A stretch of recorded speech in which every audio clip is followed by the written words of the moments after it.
सावन में देखो तुम इतने भोले के भक्त निकलते, आहा, देखो तुम कांवड़ यात्रा चल रही जगह जगह, बोल बम के नारे लग रहे, और देखो तुम कांवड़ में मजा, गजबई है भैया, गजबई है।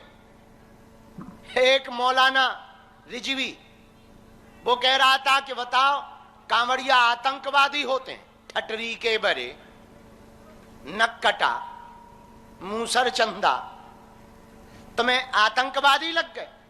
तुम्हारे 50 लोग ताजिया के जुलूस में इकट्ठा होते हैं और पत्थर मार देते हैं, हमारे 4 करोड़ कांवड़िया पैदल चले जाते, एक पत्थर नहीं मारते, और तुम्हें आतंकवादी नजर आ रहे हैं नक्कटे, मूसर चंदा। आजकल तुम कौन सा खाना खा रहे रिजवी साहब, तुम हमें ना फंसना कभी।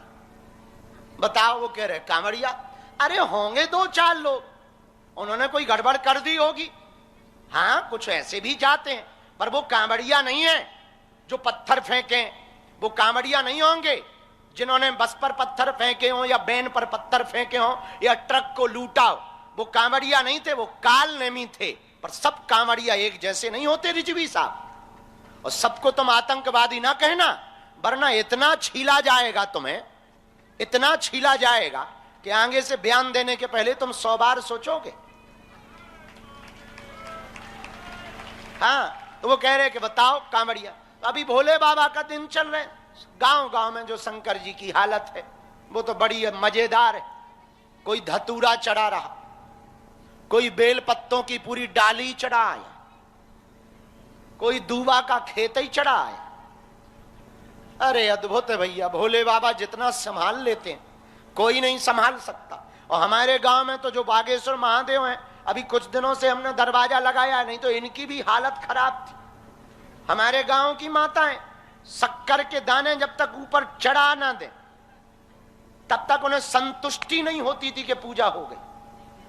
और शक्कर के दाने चढ़े, पूरे दिन जो चीटा लिप्ट बनते थे, आहा, चीटियां, अरे पूछो मत। एक बड़ी चीटी जाती थी खानदान की अम्मा, अब वो शक्कर का दाना खा के नीचे उतर के बताती थी कोने मंदिर में जाके, चलोरी बाई हरो भंडारा शुरू हो गया, चलोरी जीजी चलो, दीदी चलो, जीजी चलो, भंडारा शुरू हो गया। तो बाकी बात करती थी कहां, बागेश्वर महादेव। फिर पूरे रिश्तेदारों की लेन, मौसी, मौसा, मामा, पूरा खानदान, छोटी छोटी चीटियां भी, वो छोटी छोटी बच्चियां, वो भी जा रही, और शंकर जी बने लिफ्ट। कुछ उतर रही तो जो जाने वाली वो पूछ रही, जीजी आ गई? हाँ हम आ गई, वो तो हमारे बच्चों के स्कूल का टाइम हो गया था, तो हम तो ले आए हैं भंडारा, चाव अभी बचा है। तो तब तक पानी डल गया, ए भाई भगो भगो, प्रलय आ गया, प्रलय आ गया, प्रलय। तब तक बड़े कहते प्रलय नहीं आया, बादल फट गया है। हाँ, वो बल्कि किसी ने लोटा से जल चढ़ाया था, लेकिन चीटियों को तो वो लोटा का जल ही प्रलय लगेगा भाई। चीटियों की सोच से सोचा जाए तो उन्हें तो यही लगेगा कि अपने जैसे बादल फट जाते हैं केदारनाथ, वैसे ही हुआ। तो बोले बादल फटा है, 1-2 चले गए, बह गए बह गए बह गए, चले गए चले, कौन चले गए? फूफा जी चले गए। बह जाते भाई, कुछ बह जाते पानी में, और चीटियां बेचारी बह जाती, बह ही जाते। तो जब उनमें आपस में बात होती होगी, क्या हुआ? अच्छा भंडारा चल रहा था, भगवान को भी नहीं देखा गया, बादल फट गए, और बादल फटे हो फूफा जी बह गए। बेचारों की ऐसी बात होती होगी, पर हमें इस बात पे हंसी आ रही कि बताओ तो भोले बाबा की जो हालत है, पर जैसी भी है, ना भक्ति करने से तो बेहतर है, भक्ति कर रहे हैं भैया।